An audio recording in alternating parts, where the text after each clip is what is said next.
Much now to presidential politics. Former Minnesota Governor Tim Pawlenty is throwing his hat into the ring for the 2012 GOP nomination. He's in Des Moines, Iowa, where he will make a formal announcement today. Governor Pawlenty, good morning. Good morning to you, Matt. Nice to have you a part of the party. And let me ask the simplest question. Why? Why do you want to be president? Well, I want to be president because America is in big trouble. Our finances are out of control. The debt and the deficit are not being tackled by the current president. I've got experience in Minnesota as governor in tackling spending. I balanced budgets. I got an A rating from the Cato Institute, one of only 4 governors in the country to do it. The other 3 aren't running for president, by the way, Matt. But our country needs new leadership, and we've got to get this economy moving again.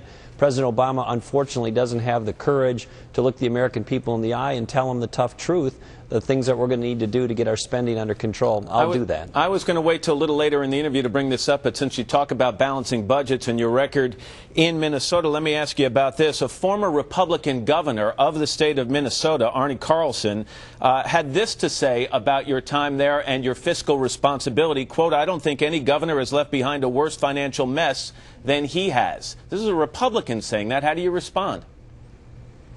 Well, actually, Arne Carlson had become an Obama supporter and a John Kerry supporter and said he had left the Republican Party some years ago, so I don't think he's an actual neutral or honest broker of anything, and it's not accurate. Every time during my time as governor, 8 years, 4 budget cycles, 2 years each, I balanced the budget every time, and in fact, the last one ends this summer, and it's still going to end in the black. So they're talking about a projected deficit down the road that's based on a lot of big spending increases that I don't support and wouldn't have allowed had I continued on as governor. Let me ask you about money. It's going to take a lot of money to run for president, Governor, and especially when you're going up against someone like Mitt Romney who can raise a lot of money and has a lot of money. Some of the thinking was that a lot of the donors in this race might have been sitting on the sidelines waiting to hear what Mitch Daniels was going to do. He's announced he will not run. I know you've, according to some reports, reached out to some of those donors. What kind of response are you getting? Well, the response has been good. We're not going to be the money champion in the race to start with. My friend Mitt Romney will be the front runner in that regard. But we're going to have enough money to run a competitive and successful campaign. It may not be the BMW or the Mercedes campaign, but it'll be a good solid Buick and maybe even trending towards a Cadillac, and that'll be enough for us to be competitive and win. In the early polls, you're in the single digits. It looks like Mitt Romney in most polls right now seems to be the front runner. So let me ask you a direct head-to-head question. Why would you be a better nominee than Mitt Romney? Well, I don't criticize or draw contrast to other people. I can just tell you what my strengths are. And my strengths are this. When it comes to getting this federal government spending and deficit and debt under control, I've got a record in Minnesota of actually doing that.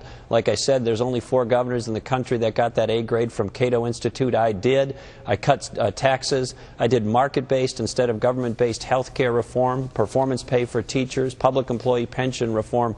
And that's why these outside groups are saying this is one of the best, if not the best, conservative record in the country. And I'm proud of that record, and that's one of the strengths I bring to it. And I also, Matt, have got a background that I think a lot of Americans will like. My grew up in a blue-collar town. My dad was a truck driver for much of his life. Right. My mom was a homemaker. And so I think those kinds of life stories connect with people, not just in terms of policy positions, but at a heart and gut level as well. And just in the 10 seconds I have left, Governor, people often look at you and they say, is there enough charisma there for Tim Pawlenty to beat Barack Obama? What's your answer to that? Well, I'm not running for entertainer-in-chief. These are serious times, and they need serious people with serious solutions. So if you're looking for the loudest or a comedian in the race, vote for somebody else, but I'll bring the solutions forward that'll actually fix the country. Former Governor Tim Pawlenty, congratulations on the announcement. Good luck. Come see us in the studio, please. I'll do it, Matt. Thank you. All right, great. Thank you very much.